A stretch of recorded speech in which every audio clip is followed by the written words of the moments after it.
हम लोग संस्कृत के हैं, संस्कृत पढ़ते हैं, इस भारत की धरती के हैं। इससे इतर भी संस्कृत भाषा के महत्व को जानने वाले वैज्ञानिक जो सुदूर अमेरिका में बैठे हुए हैं,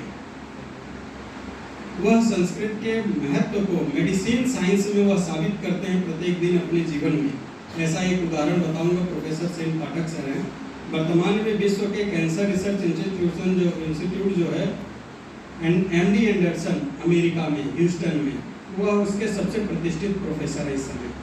83 एज है उनकी इस समय। उनको उस संस्था ने हमेशा के लिए, जब तक वह जिंदा रहेंगे तब तक के लिए, सम्मानित प्रोफेसर के रूप में रखा है। वह वहाँ संस्कृत भाषा में लिखित ज्ञान को डे बाय डे लाइफ में प्रूव करते हैं। उनसे मेरी बात होती है, हफ्ते में 1-2 घंटे बात हो जाती है, कभी रात में व्हाट्सएप के माध्यम से। उन्होंने कहा जब ह्यूमन सिंड्रोम की बात आती है तो मेडिसिन साइंस ह्यूमन सिंड्रोम को अभी स्थापित कर रहा है 150 सालों के अंदर। उन्होंने कहा कि हमारे शास्त्र में लिखा हुआ ह्यूमन सिंड्रोम बहुत पहले था, संस्कृत भाषा में लिखा हुआ है कि भगवान शंकर की बाराती जितने हैं उनमें ह्यूमन सिंड्रोम है सारे। यहाँ उन्होंने साबित किया अपने अमेरिका के साइंटिस्टों के बीच में। ऐसी है अपनी संस्कृत भाषा, आदमी सर तो वर्तमान की घटना है।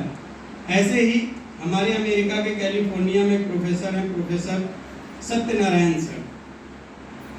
उन्होंने जब माँ के गर्भ में भ्रूण पलता है, आधुनिक मेडिसिन साइंस अब अध्ययन कर रहा है कि उसका विकास किस महीने में, किस दिन पे कितना होता है।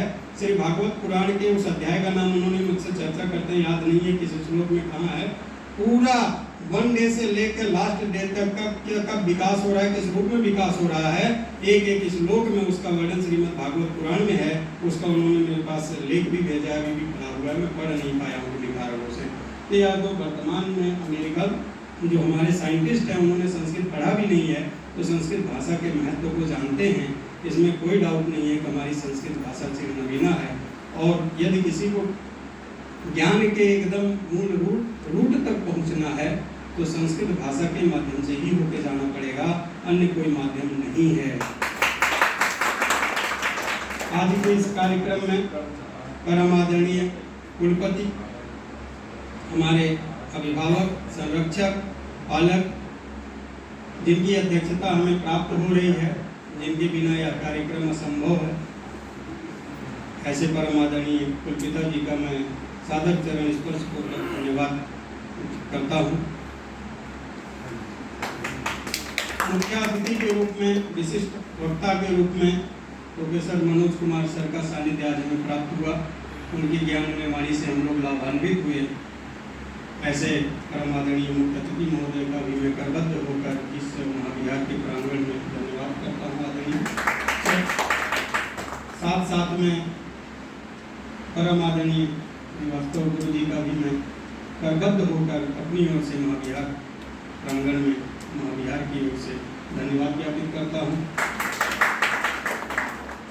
जिनके बिना कहते हैं कि सब कुछ हो अगर चलाने वाला ना हो तो वह सब सारी चीज़ें बेकार हैं। ऐसे इस कार्यक्रम को अपने सफलत्व की तरफ ले जाने वाले परम आदरणीय विभागाध्यक्ष महोदय का भी मैं करबद्ध होकर पूरी सा धन्यवाद करता हूँ। मैं देख पा रहा हूँ कि हमारे समक्ष हमारे विभाग के विभिन्न विभागों को विभागाध्यक्ष, दर्शन शास्त्र के विभागाध्यक्ष परम आदरणीय दुबे सर, बुद्धिस्ट के विभागाध्यक्ष परम आदरणीय प्राणसिंह सर, ऐसे ही हमारे हिस्ट्री के विभागाध्यक्ष professor Das sir, Mishra sir, हमारे पाली के परमाचार्य professor Vishwajit sir, librarian Pandey sir, ऐसे तमाम हमारे गुरुजन उपस्थित हैं। उन सबको भी मैं करबद्ध होकर विभाग की ओर से बहुत बहुत धन्यवाद देता हूँ। आपका सानिध्य हमारे लिए अमूल्य है। परम आदरणीय आपका भी मैं चरण स्पर्श करके धन्यवाद देता हूँ। छात्रों की क्या कहें, यह एक औपचारिकता मात्र है, लेकिन जो कुछ स्वरूप दिखता है उसके पीछे जो होते हैं वो असली हमारे विभाग के छात्र ही होते हैं, जिनके बिना यह कार्यक्रम असंभव होता है।